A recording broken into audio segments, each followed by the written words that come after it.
I'm going to need a donkey, says Jesus to his disciples. The little bit of the story that we have missed out deliberately so we can finish on it. Actually, what happens is slightly more complicated than that. Jesus has done this mysterious thing that he does when he's in Jerusalem, that he appears to have made a reservation of a room or some things he needs with people, but he seems to have had no opportunity that we can find to do that. So he sends the disciples off to find a donkey and her colt right by her. And all they have to say is, the Lord needs them. And apparently these people are just going to give them a donkey and a colt, and that is what happens. Matthew's Gospel tells us very clearly that this is to fulfill an Old Testament prophecy. You need to understand that this is a well-known, it's a famous Old Testament prophecy. The teachers of the law and the Pharisees should have understood what was happening when Jesus got not just one donkey, so in the picture, but a donkey and the colt of a donkey, because it's there in the prophet Zechariah chapter 9. So Zechariah was one of those prophets who wrote in the era when Israel were returning from exile in Babylon. It was a time of restoring the worship life of Jerusalem, of moving back to Israel, being back home to worship the Lord. And Zechariah in that era has this prophecy about the coming king of Zion, and clearly he's talking about Jesus.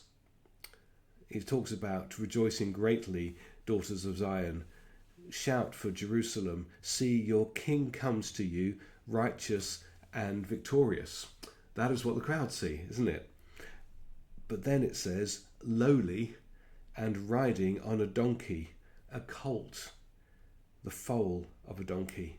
That word lowly can be equally translated as gentle, which is what Matthew points out. He says, what's happening now is to fulfill this well-known, beautiful prophecy. Say to the daughter of Zion, see, your king comes to you, gentle and riding on a donkey, on a colt, the foal of a donkey. So it's all set up exactly as Jesus said. They bring both the colt and the foal. They put their own coats on the donkeys, which invites the crowd to put their coats on the floor, and that all happens before the palm leaves arrive.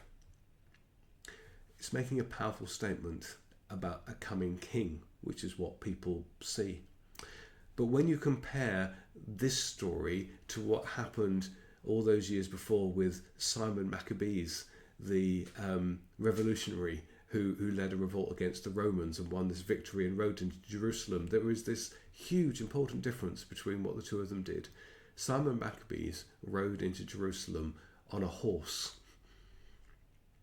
He had won a military battle, and that was what they were going to celebrate with all their might. Jesus rides in on the donkey, which is the animal of peace. He is lowly and he is gentle. For all the shouts of Hosanna, blessed is he who comes in the name of the Lord. Come and save us from what is happening to us in our nation. Jesus is making a very loud and very clear statement that he is lowly, he is humble, he is gentle, and he is absolutely full of peace.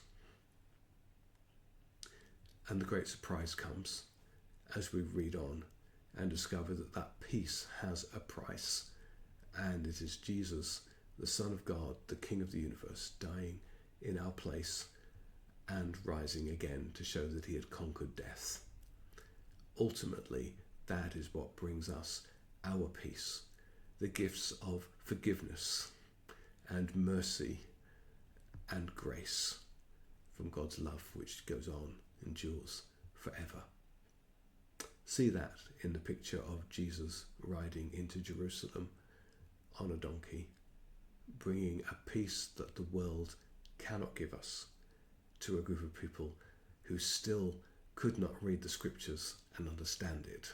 But hopefully, after the death, after the resurrection, after the witnesses of what Jesus had done, many of them would have realized what Jesus had come to do and found Jesus as their Lord and their Saviour, as we have.